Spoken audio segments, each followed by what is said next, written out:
Épilogue. Le soir descendait sur le jardin. Hélène respira avec délice la senteur miellée de la clématite. Elle acheva sans hâte de décrocher le linge suspendu au fil. La nuit serait douce et la jeune femme n'avait nulle hâte de rentrer. « Maman, c'est pour toi » appela soudain une fillette depuis la baie ouverte du salon. « Le téléphone !» Hélène abandonna la corbeille sous le fil et accourut. La petite lui tendit l'écouteur et articula silencieusement. « Un monsieur. »« Merci. Va mettre ta chemise de nuit, j'arrive. » La voix, basse et masculine, lui était inconnue. « Hélène Dornman ?»« Oui, c'est moi, » répondit Hélène, bien qu'elle portât un autre nom depuis des années déjà. « Ah, bonjour Hélène, c'est Octavo ici. Je suis content de te retrouver, j'ai eu du mal. »« Octavo ? Oui, Octavo, Octavo de Paula, tu te souviens ?» Elle s'assit lentement sur la chaise. Elle n'avait pas revu Paula depuis longtemps. 100 fois, elle s'était promis d'aller lui rendre visite, et 100 fois, elle avait remis à plus tard. La librairie, les enfants, la distance. Quant à lui, Octavo, elle avait tout à fait perdu de vue. « Mon Dieu, bredouilla-t-elle, Octavo, comment vas-tu ?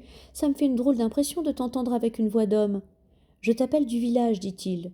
Paula vient de mourir. J'ai pensé que tu aurais voulu le savoir. » Elle prit le car dès le lendemain matin. Tout au long du trajet, les souvenirs la submergeaient. Et elle ne réussit pas à lire le roman emporté. Octavo l'accueillit dans la petite maison de briques du village des Consoleuses, au numéro 47. Elle eut du mal à le reconnaître. Il était grand et fort. Son menton et ses joues piquaient. « Viens, elle est sur son lit, au premier étage. Tu verras, elle est paisible. » Paula reposait, les mains croisées sur la poitrine. La parfaite quiétude de son visage continuait à rassurer et semblait vouloir dire à ceux qui venaient lui rendre une dernière visite : « Vous voyez, ce n'est que ça, et il n'y a pas de quoi en faire une montagne. » Hélène, qui s'était vidée de ses larmes pendant le voyage, était maintenant au-delà de la peine. Elle embrassa sur le front celle qui lui avait servi de mère et resta longtemps assise à son chevet. Elle aida Octavo le temps des funérailles. Il possédait une voiture. Elle redescendrait à la capitale avec lui quand tout serait achevé.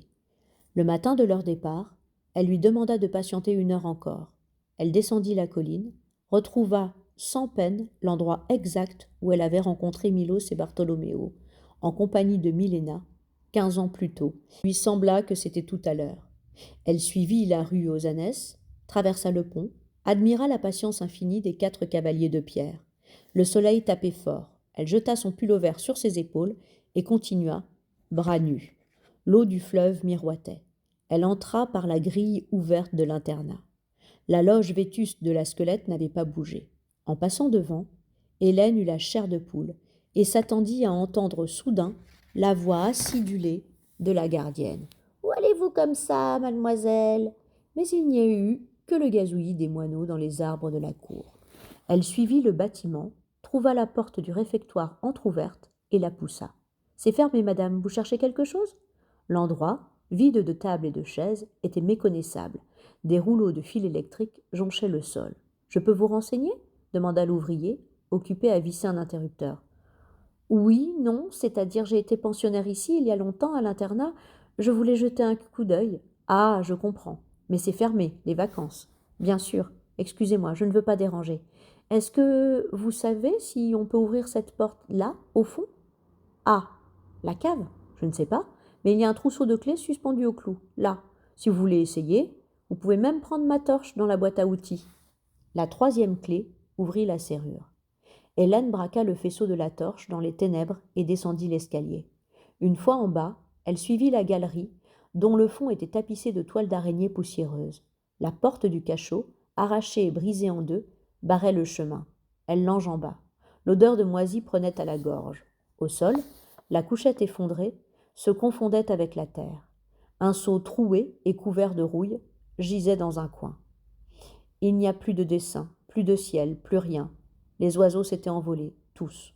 Le moment le plus dur, et Hélène ne s'y était pas attendue, fut celui où Octavo dut donner le tour de clé et fermer derrière lui la petite maison de Paula.